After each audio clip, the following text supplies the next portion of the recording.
Components of cell. ठीक है, यहाँ पे मान लीजिए हम एक सेल का डायग्राम बनाते हैं, क्योंकि अभी हम सेल का डायग्राम मतलब उसका कंपोनेंट्स दिखा रहे हैं, इसीलिए हमने सेल को बड़ा किया है। ठीक है, यहाँ पे जो आपको ये जो मेम्ब्रेन आपको दिख रहा है, ये मेम्ब्रेन, इस मेम्ब्रेन को हम लोग क्या कहते हैं? देखिए, ये सेल का मेम्ब्रेन हुआ, then we call also cell membrane, और या तो हम लोग इसको प्लाज्मा मेम्ब्रेन भी कहते हैं। तो यहाँ पे वर्ड आता है प्लाज्मा। ठीक है, प्लाज्मा मतलब दो होता है, पहला जेली लाइक सब्सटेंस, नहीं तो लिक्विड।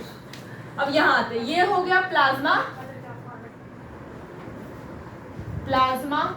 मेम्ब्रेन। चलिए, यहाँ पे ये प्लाज्मा मेम्ब्रेन हो गया।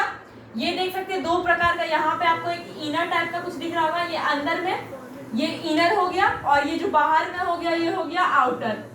ये आप लोगों का 9th में आ गया है, तो ये तो आप कर ही सकते हैं। चलिए, ये वाला हम बात नहीं लिखेंगे, क्योंकि अभी हम लोग कंपोनेंट्स का चर्चा कर रहे हैं। जब हम आपको प्लाज्मा मेम्ब्रेन पढ़ाएंगे तब उसमें बताएंगे। अब देखिए, इसके अंदर ऐसे एक सब्सटेंस रहता है, पूरा फैला हुआ। ठीक है, उसके बाद क्या करते हैं? एक लिक्विड भरा रहता है उसमें, जेल टाइप में।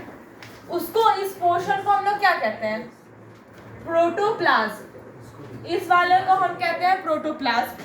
और बहुत सारे बच्चे को कंफ्यूजन क्या रहता है, प्रोटोप्लाज्म और साइटोप्लाज्म में क्या रहता है? देखिए, जब आप 8th स्टैंडर्ड में पढ़ रहे होते तो आपको ये बहुत कंफ्यूजन रहता है, और काफी बार टीचर नहीं समझा पाते, बट हम आपको समझाने के आए हैं यहाँ। अब देखिए, ये पूरा जो पोर्शन दिख रहा है, ये हो गया प्रोटोप्लाज्म। अब हम यहाँ पे बिना दिमाग का क्या करेगा, अब तनी दिमाग बना देते हैं इसका। न्यूक्लियस, इसका ब्रेन, न्यूक्लियस। अब जब न्यूक्लियस बन गया, तो मैंने क्या बोला था, जब यहाँ पे भी था जेली लाइक सब्सटेंस तो उसको प्रोटोप्लाज्म कहा गया। यहाँ पे न्यूक्लियस आ गया और इसके बगल में वो जेली लाइक सब्सटेंस रह गया, तो उस पोर्शन को हम लोग कह दिए हैं साइटोप्लाज्म। उस वाले पोर्शन को हमने साइटोप्लाज्म कह दिया है।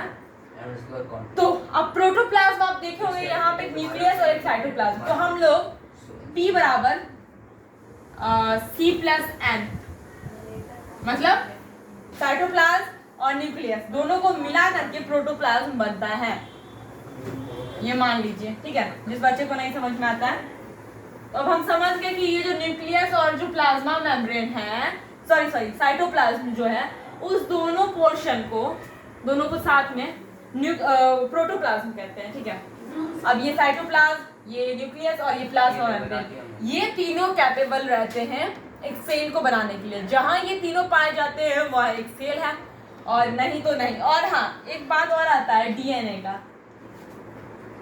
सेल में ये भी पाया जाता है, क्योंकि डीएनए जो कि न्यूक्लियस में पाया जाता है, अगर न्यूक्लियस पाया जाएगा तो डीएनए पाया ही जाएगा। और क्योंकि डीएनए के कारण ही डीएनए इसीलिए पाया जाता है, इसीलिए हर एक सेल में न्यूक्लियस होना चाहिए। बट हम प्रोकैरियोटिक का जब केस पढ़ते हैं, तो प्रोकैरियोटिक में न्यूक्लियस वेल डिफाइंड नहीं रहता है, प्रिमिटिव में। वो हम आपको नेक्स्ट वीडियो में बताएंगे, नहीं तो इस वीडियो में हम लोग अपना थोड़ा सा आपको टॉपिक बता देते हैं। जैसे कि वो हो गया प्रोकैरियोटिक, देखो प्रो मतलब